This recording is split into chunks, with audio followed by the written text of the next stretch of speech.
I want to reset, John, and just kind of dive back into the defensive side of the ball here. Let's continue with Jordan Davis first, John. It's an interesting conversation, but I did think, I don't know, I just sense a different player, John. Now, again, maybe I'm an Eagle fan and I'm just trying to see the good in it, but I felt like he's a different dude up at the podium. He showed up obviously looking the way he does, and maybe you're right. It's not a good thing for a nose tackle, but I think it's a good thing overall to be in the type of shape that he's in. And then I listened to his presser today, and I'm like, geez, something changed with Jordan. Maybe it was, maybe, John, it was a conversation from Howie. Hey, I'll give you your fifth-year option. We're not extending you yet. You got to go and earn it. And this is exactly what I want you to do to earn it. And maybe there's a bag of money waiting for him on the other side, because I don't think they're going to let Jordan go, but they did not they did not extend him on top of the fifth-year option, which I thought was interesting. I sense a little change in Jordan Davis. Am I overstating it?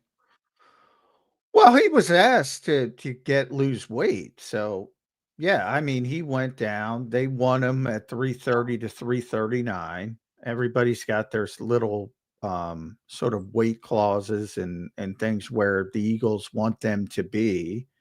And he went down to the lower end of that at 330. But they still want him at 330 and 339. So clearly the Eagles wanted him to lose some weight. They're trying to walk that tightrope that I just explained, make him a little bit better in the pass rush and still keep him as a high level run support player. And we'll see how it works out. But I think certainly they're concerned about the number of snaps. They want to get that up. But again, I think if you ask Vic that question, be like, he didn't play a lot last year because Milton played well and Morrow was a better pass rusher. Like, to Vic, I don't think it matters. Like, he's going to play the guys that he thinks are going to help him win. And if it went in a different direction and he was having trouble stopping the run, he would have played Jordan more, but he didn't. So he played him less. Like, I think there's two different parts of this. Like, I think that the organization wants him to lose weight because their belief is, if he loses weight, he'll be able to play more and he'll be more valuable, to your point. And I think Vic is no, he's valuable, but we were so good stopping the run with 4-man fronts, I didn't have to use a lot of 5-man fronts.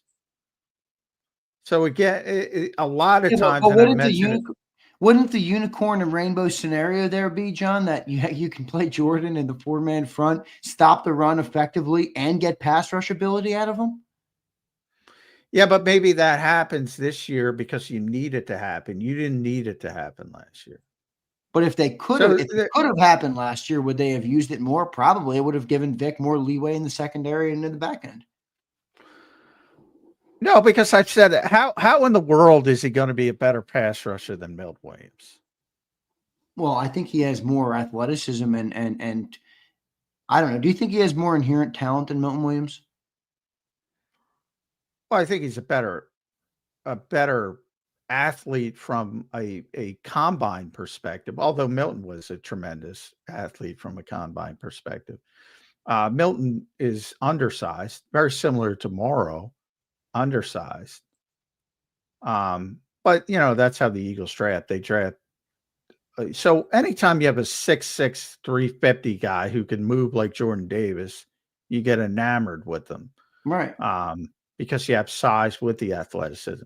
Generally, when you have athletic guys like Milton and Morrow, they're undersized.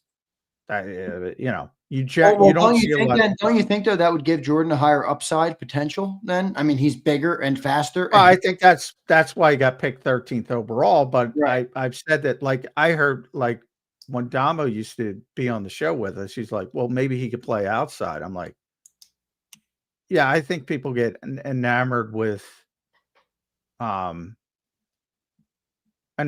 the athleticism and the traits over what you see on film. He doesn't have the technique and the fundamentals and the skill as a pass rusher as those guys, which is more important on the pass rush. So no, I don't see the upside of him being a better pass rusher than Milton Williams. Even Moro Ojomo. Now, could Milton Williams be a run support player like Jordan Davis? Not in a million years. Can Moro Ojomo be a better run support player than Jordan? Not in a million years. So, I mean, it works on both sides. Would it be beneficial for the Eagles to have a marginally worse pass rusher, but a much improved run defense in the 4-man front, and you can consistently run the 4-man front more than you were able to last year? Would that be worth it? Would that be worth what you give up in having the pass rusher like a Milton or a Morrow on the field to keep Jordan? Well, I think it was literally optimal last year. I don't think you can get better. Like, he played. Well, hypothetically speaking, isn't the dream scenario for a coordinator, even like Vic, to be able to stop the run and get home with a 4-man rush? Isn't that optimum? Yeah. Yeah. So they used 5-man last year. Like the Super Bowl, he didn't blitz. Like, that's optimal. Right. Like, he never wants blitz if he doesn't have to. Ever. So couldn't they ultimately get to that scenario if they have Jordan Davis that adds to his skill set and is able to do both? Well, they were already at that scenario last year. But they had Milton. But again, yeah, you have to move on. You have to move on, and they're hoping to get back to that. So can they get back to me, last year was the optimal. That's where they want to be. That's literally where they want to be. I think Jordan gives them a bigger upside and a more versatile role than they had with Milton. We might disagree on that, but I do. Yeah, not as a pass rusher, not even close. What about as an overall defense, though? Well, again, that's the best Eagles defense in, but whatever Bud Carson was. So 35 years, maybe. That was the best Eagles defense in 35 years. Technically the best defense Vic has ever had, because he's never had a number 1 defense and he's never had a Super Bowl defense. So it's the best defense he ever had. Literally optimal. Literally, I mean, nothing's perfect, so you can always increase in that. But I mean, what are the odds of that happening?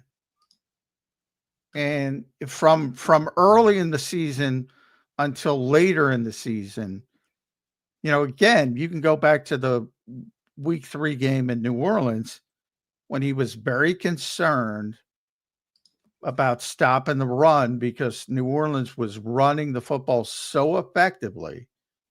And he had not built up the trust in his defense. He didn't know, he said he didn't know how good they were till about week 6, 7, somewhere in that range. Or he thought that he thought he had a chance to have a really good defense. And he was so concerned with stopping the run that he rolled out those 6-man fronts he invented basically in Chicago all those years ago that Bill Belichick copied to shut down the Rams team that was so explosive offensively. He rolled out those 6-man fronts, and they did a good job, and they did what they wanted to do. But ultimately, as the season went on, he became, Zach Bond took off, Nakobe Dean took off, and all of a sudden he figured out, I don't need 5-man fronts, never mind 6-man fronts. And they started playing a whole crap load of 4-man fronts. Now, it could be different when Jonathan Gannon first got here. I always tell the story in 2021. People didn't even know he was using Vic Fangio's scheme because he didn't have a nose tackle. And he didn't feel comfortable playing the 5-man front effectively. So they played more 4-man fronts than they wanted to because they couldn't play a 5-man. So it can work both ways. Right.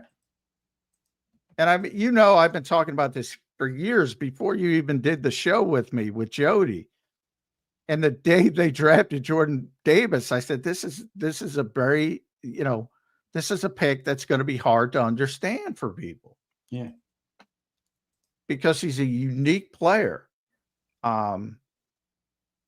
who, the Eagles envisioned could do more than what he does well. And I think that's, of course, it's the case. Anybody can improve. But when you start talking about what high-level pass rushers do from the interior, he's never going to be that guy. We now have a large enough sample size. He's never going to be that guy. But he's a hell of a run stuffer. And can he get better? That's why I've always pointed to Haloti not in his prime and Vita Vea in his prime. That's what you want him to be. Never, though? Which is never? Yeah, well, I'm the real. It's like, can Vita Vea be Aaron Donald? No, of course not. No, those are the extremes. Yeah, because that's pretty fucking extreme. But I hear you. That's the extreme to make my point. It's like, why would you even ask him to do that?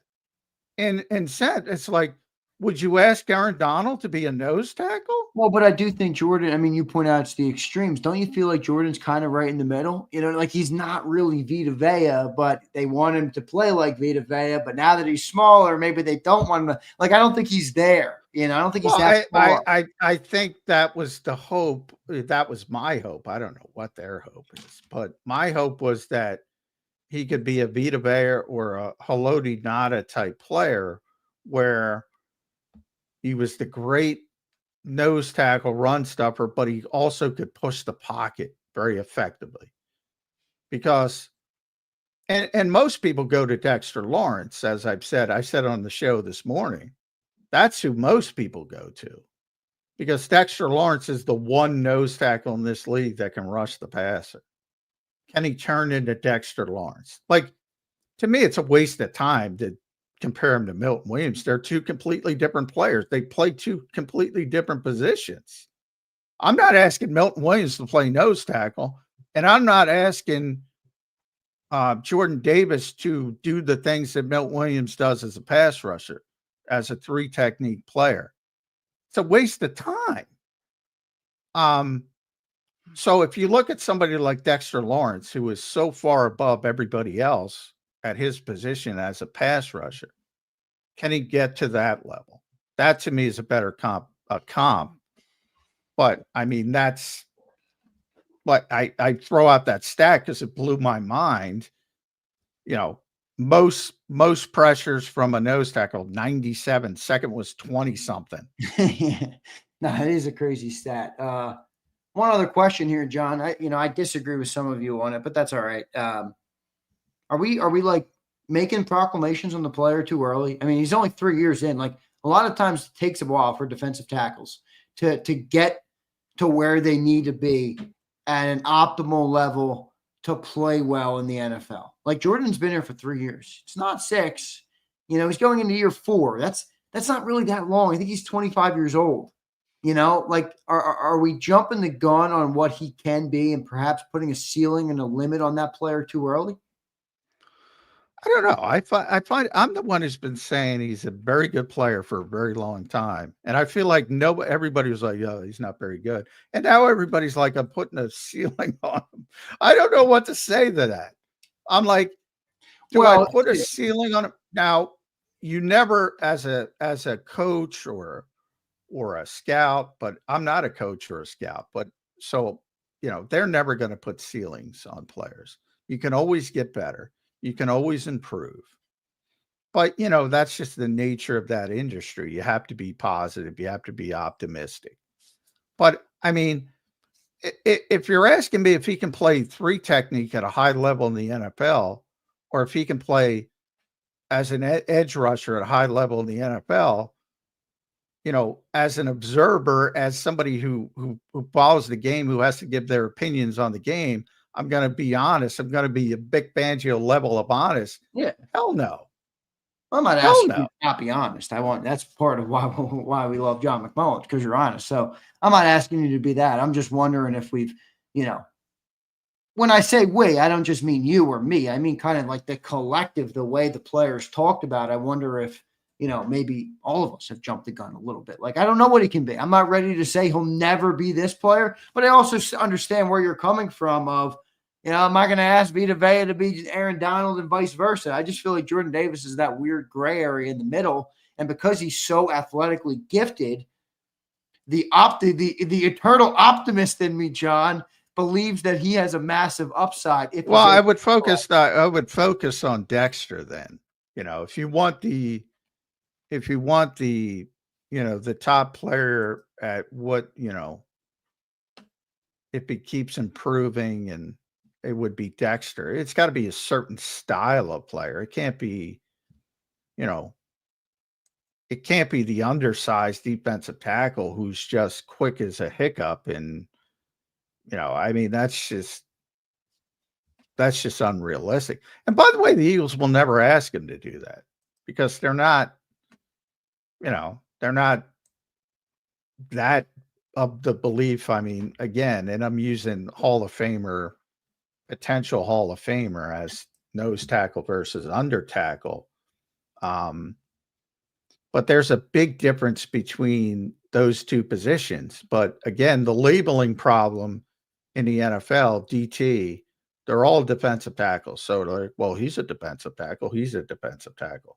Aaron Donald doesn't play the same position as Vita Vea. Yeah, not even close. And Milton Williams can't play Jordan Davis's position, and Jordan Davis can't play Milton Williams' position. I think Jordan Davis should be a better pass rusher than Milton Williams, John. You don't think that at all? That's insane. You've said a lot of insane things. I'm going to give it. That's insane. That guy. Are you putting that at the top of my insane list? Are you kidding me? That is your top of your insane list. That guy made $26 million on the open market. Now, the NFL can make a lot of mistakes. That guy made $26 million on the open market because of his ability as a pass rusher. I mean, yeah, that's at the top of your insane list. I mean, they're just not the same. Well, I know that. I'm saying that Jordan Davis can be more, but can do what Milton did special. The closest, actually, all you have to do is move over 2 steps. The closest guy that could probably do both, and I'm not going to say Chris Jones, those guys, Jalen Carter. Yeah. You know what? If you asked him to play nose tackle, he could hold down the fort. You don't want him to, but he can hold down the fort. And obviously, he's insane as a pass rusher, and he doesn't even know what he's doing yet. The top of my insane list. I can't believe that. I can't believe I just hit the top. That's the top of your insane list. I'd like to see what else is on my insane list. I mean, they're different players. They're different players. And every bit, if you ask Milton to, be a nose tackle, he would be a fish out of water. And if you asked Jordan to do Milton's job, he would be a fish out of water. But, for long periods, like I always bring up Javon Hargrave when 2021, Javon's a very good player, but he's not a good run defender. He's a great pass rusher. You had to play nose tackle in 2021. He wasn't good at it. Yeah. Doesn't mean he's a bad player, but he had to play it. Anybody can line up anywhere, but can they do it effectively? And Javon was a great player here. I think people recognize that, but he's not a nose tackle. And sometimes you have to play out of position, and that's what the Eagles are preparing for. He's got to play more, and he's got to play more in 4-man fronts for them to replicate what they did last year. Right. Because one of the issues with Morrow is he is so undersized for that position. And if you start, Moro Ajomo with 400 whatever snaps versus Moro Ajomo with 600 or 700 or whatever, is he going to wear down because he's undersized? That was the question Vic was asked today. How comfortable are you with Morrow stepping in for Milton in run defense? Forget about pass rushing, in run defense. Because Milton's a pretty good run defender, but he's not, he can't play nose tackle. You can't take on 2 blockers and stone them. I can't get over you talking like about Milton Williams like he's going to the fucking Hall of Fame. The guy was a good player. He was not like an Well, I find the exact opposite. I think the guy dominates for a year to get you the #1 defense. He's a bunch of just another. Yeah, man, he was a good player. Another good player on a great defense. And he plays at that level for a year to get this fan base a Super Bowl, help this fan base win a Super. Obviously, he didn't do it himself, but help this defense get the #1 defense in the NFL. Vic has never had one. Super Bowl, dominating the Super Bowl to a ludicrous degree. 8, 9 possessions, whatever it is. They didn't get past the 50-yard line. If he wasn't the best player on the field, on the defense in the Super Bowl, he was the second best player. And he fucking leaves to sign a $26 million contract, and everybody shits on him out the door. I'm not shitting on him by saying Jordan Davis can be that. I don't think that's shitting on Milton, John. It's like your whole thought process, it's not going to be a big deal to replace Milton Williams. Well, that's not really true. My whole thought process was that I believe Jordan Davis has the talent within him to be able to replace Milton, successfully. I mean no ill will toward Milton Williams. I don't think he's as good of a pass rusher as you do. A lot of shitting on a good player. I'm not shitting on Milton. I don't want you to create that narrative because I don't think I've ever shit on him, and I don't want to shit on him, but I also don't think he's irreplaceable. Nobody's irreplaceable. I say Jalen Carter isn't irreplaceable. The question is who's replacing him. Yeah, that's fair. The question is and again, Ty Robinson can line up in Jalen Carter's position. He's replacing him. He's not replacing All right, what's your thought to this rebuttal? Milton was a part of a committee on the defensive line last year and benefited more from that than his personal skill set. I think that's upset. That's the kind of stuff. Fine. I'm not saying that's. I'm just throwing it out there to hear what you have to say. He was obviously part of a committee. Everybody was part of the committee. They have a committee approach. They want to have 4 edge rushers and 4 interior players playing. That's their whole approach. Last year it got scaled down to 3 on the edge because of the injuries late in the season. But they want to play 4. They want to play 4 on the interior. Everybody's involved in a committee approach. So that part is true. I mean, that's a committee position. Yeah. They want Jalen Carter to play less this year than he was forced to play last year.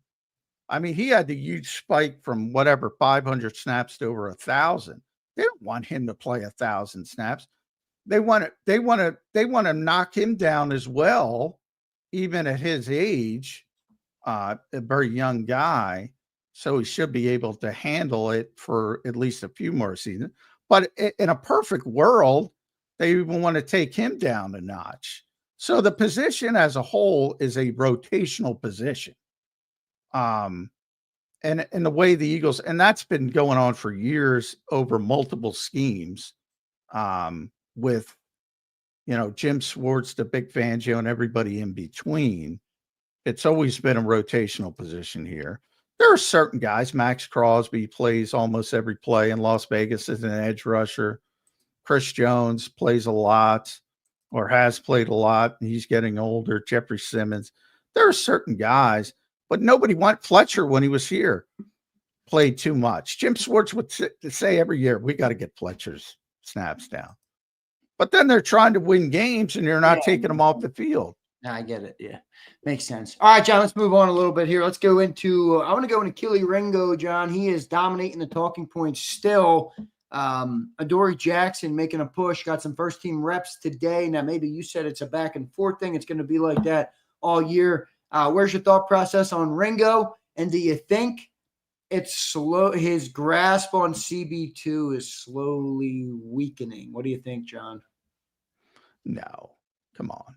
We're 2 days of practice. Why is everybody panicking? I'm not So panicking, but I think what you said last night was so spot on. Adore knows how to play. So like Ringo could have all the upside, the athleticism, the strength, the speed, the length, everything you need. If Vic gets the week one and thinks he's got a better chance to win with Jackson, Jackson's going in. And Vic doesn't give a shit about well, I agree with that. I agree with that part of it, but it ain't going to happen 2 days in.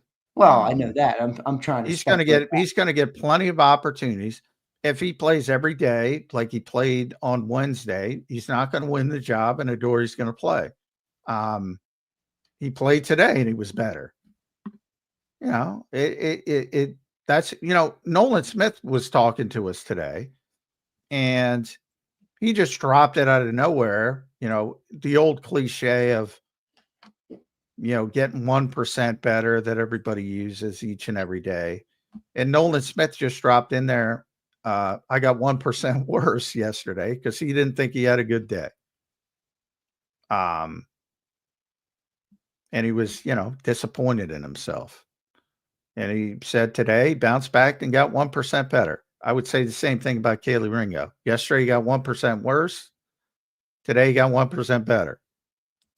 So, I mean, there's going to be ups and downs with young players. You know, we just talking about Jordan and Milton and them developing late, you know, not late, but them getting better incrementally. You know, Quignon and Cooper kind of broke people a little bit last year, playing so well so early. The more common progression is, you know, develop behind the scenes, get your opportunity, and then play well. That's the more common trajectory for most players. And yeah, you certainly can't overreact to one practice. So it's going to be a competition. It's going to be a legit competition, not like right guard. And you know, early on, I even bet on Adore. I said, you know, Adore will probably start. And then I shifted more towards Ringo and probably overreacted to a good minicamp practice. You know, he had a great, if you go back to that minicamp, that one day of minicamp, everybody was raving about Ringo. It was the best practice he ever had. And then he's got one day of training camp and everybody's back shitting him. It's kind of amazing if you think about it from a human nature standpoint. But yeah, you're going to have up days, you're going to have down days. And remember who's going against every day.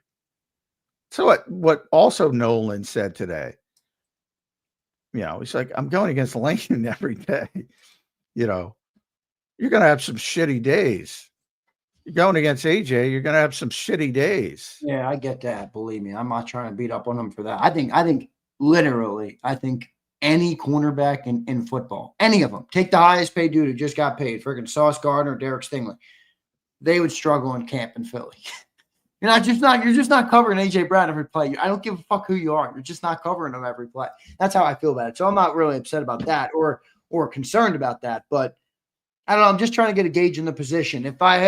If we started camp here, John, all right, has Adore creeped ahead? Has Ringo creeped ahead? Is Ringo falling back? I mean, where are we? Are we still 50-50? Are you Ringo in the lead? Like, where are we?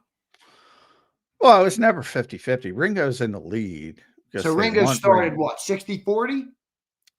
Well, they split days. So, you know, and they split days in spring. You know, again, the first rep, which people pay way too much attention to, it was Ringo on Wednesday. It was Jackson today.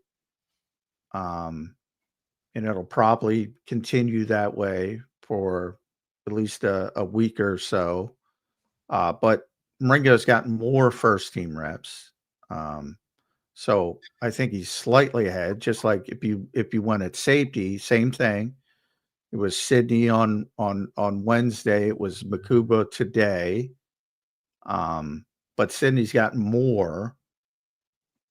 So from that standpoint, they're in the lead. Now, if you're taking the educated guess of who they want to start, that's Ringo and Makuba. So it's Right. different. You know, Yeah. Sydney's gotten more reps, but they want Makuba to start. Yeah, exactly. Ringo's gotten more reps, and they want Ringo to start. So, you know, it's his job to lose. Doesn't mean he can't lose it, because to your point, which is absolutely correct, Vic's not going to play him just because they want him to be the starter. If he thinks that Dory Jackson is going to help him win more, he's going to play a Dory Jackson. No doubt about it. Johnny Mac, great show today. There's a couple things. We have 7 minutes left to go. There's a couple things a little off the Eagles that I want to talk about, but they will tie in to the Eagles. The one that ties into the Eagles I'll start with, I'm sure you've already seen the news as we were on this show tonight. The Raiders released their standout defensive tackle, Christian Wilkins. They signed him a year ago, John, for 5 years or 4 years, $110 million. Yeah, that's crazy. He's been released apparently over a dispute about surgery. They wanted him to get surgery, a foot surgery of some sort. He didn't want to do it. And now I'm sure they're going to be battling about the guaranteed money. John, you're probably going to be answering a lot of people. Woo! That's a good player, by the way. That is a good player. Really, I don't know. I don't know about the foot injury, so obviously that's going to complicate things. But man, he can play. But again, you just gave the contract. I mean, he makes a lot of money. Yeah. And the Eagles aren't in a position to pay that kind of money. You know, where does the contract go? Again, I don't know the health situation, but I don't know. Can you try and decipher this? You've been around this game a lot longer than I have. So Ian Rappaport tweets out this: Christian Wilkins made $29.2 million last year and $20.5 this year already. That's $49.7 million for 5 games. He had another $8 million on the books. So is that the end of the guaranteed money with $8 million more? Why does he already have $20 million paid to him this year? I guess is that the signing bonus for this year? Well, it's a roster bonus. Maybe there's not as much guaranteed left as it sounds. I don't know. I'm trying to decipher. I don't have the intel. I'd have to look it up. I'm on the air, obviously. So. Yeah, I gotta look up his contract, but obviously we can talk about it in the morning too. We can talk about it. Yeah, I mean most deals are 2-year deals, and then you can get out of it. So they probably paid him most of his guaranteed money. That's why they feel comfortable moving on. But again, he's the type of player that if he's healthy, he's still going to get pretty significant money. And again, that you have to do your due diligence as far as what's going on with his injury. So I'm just reading about it now. Additionally, the Raiders voided $35.2 million of guaranteed salary on his contract due to how he approached the rehab process. So, and Wilkins has filed a grievance. Yeah, well, get ready for a lawsuit there. That's going to be a fucking shit show. Yeah, I mean that's a lot of money. I find it very hard to believe the Raiders are going to win that. But I don't have. I don't know what, and again, you mentioned the surgery part of it. That usually is pretty cut and dry. If the guy needs surgery and he's not, he's refusing to get it, that's either a yes or no. So I don't know the details, but it's going to be a battle. Strange situation. You don't see it happening very often. Yeah, it's going to be a battle. They're going to be fighting about it for sure. And playing in Miami. Yeah, it's a good player. Good player. Really good player. But no, I don't see him being here. No, me neither. Yeah, I just wanted to bring it up because it is important NFL news. John, one last thing I want to close the show out with. When it's that much money, people are going to fight about it. Yeah. If your internet holds, we got a 3.5 minutes left to go. John, pro wrestling legend Hulk Hogan died today at 71. I know you're obviously a WWE guy, a pro wrestling fan. Sad news for him to pass. I just wanted to give you a chance to give some thoughts, and maybe you had a cool story or two about Hulk Hogan. I know many people, John, think of Hulk Hogan. It reminds them of their childhood in some way. Your thoughts on Hulk Hogan dying today at 71 years old? A lot of people, he had some issues later in his life after he finished wrestling where he was, there were audio tapes of him saying some negative things, racist things. And I think, that happens to a lot, I think, in the current era. And it's always strange to me that, because human beings are flawed and they make mistakes, that you ignore what they accomplished. Like, it's always, you want to erase what they accomplished. And I'm like, it already happened. I always use the Reggie Bush taking the Heisman away from Reggie Bush because USC cheated. Why? It already happened. We saw it happen. Now, again, if you want to fix and you can't take the Heisman away. In his case, they took away, his legacy of being, the Babe Ruth of wrestling, basically. It's $1 billion industry today because of Hulk Hogan, Terry Bollea, his real name. If he doesn't exist, that's the import he had on that profession. And it's kind of been lost in all the scandal of the recent times. And I was talking to one of my friends. It's funny you bring it up. I wasn't even going to bring it up. It's like, they never did a documentary. They do, they started the WWE network. They never did they do all these documentaries on any of the big stars. They never did a documentary on Hulk Hogan, the biggest star of them all. Household name. Even people who don't like wrestling know Hulk Hogan. If he didn't, he's literally the guy that turned it into $1 billion industry it is today. Doesn't mean he didn't make mistakes, but why people want to erase history doesn't make sense to me. Me neither. Never makes sense to me. Even in the case of the most horrible cases, to bring it back to football, the most horrible case, O.J. Simpson. I know where you're going. Yep. He's not in a Hall of Fame for being a great father or a great husband. He's in a Hall of Fame for being a great football player. Now, I'm not advocating what he was alleged to do. I'm saying he was a great running back. That's it. I'm not going to say that didn't happen because he made some of the biggest mistakes you could ever make. It still doesn't take away what he did. And obviously it's much lesser with Hulk Hogan, but the biggest star in the history of that industry. Interesting. Rest in peace to Hulk Hogan. Johnny Mac, great show tonight, brother. I'll catch you in the morning. We're right back here, 8 a.m. tomorrow. No night show tomorrow, a morning show, and we'll wrap up the week. Johnny Mac, great show. Catch you tomorrow morning, brother.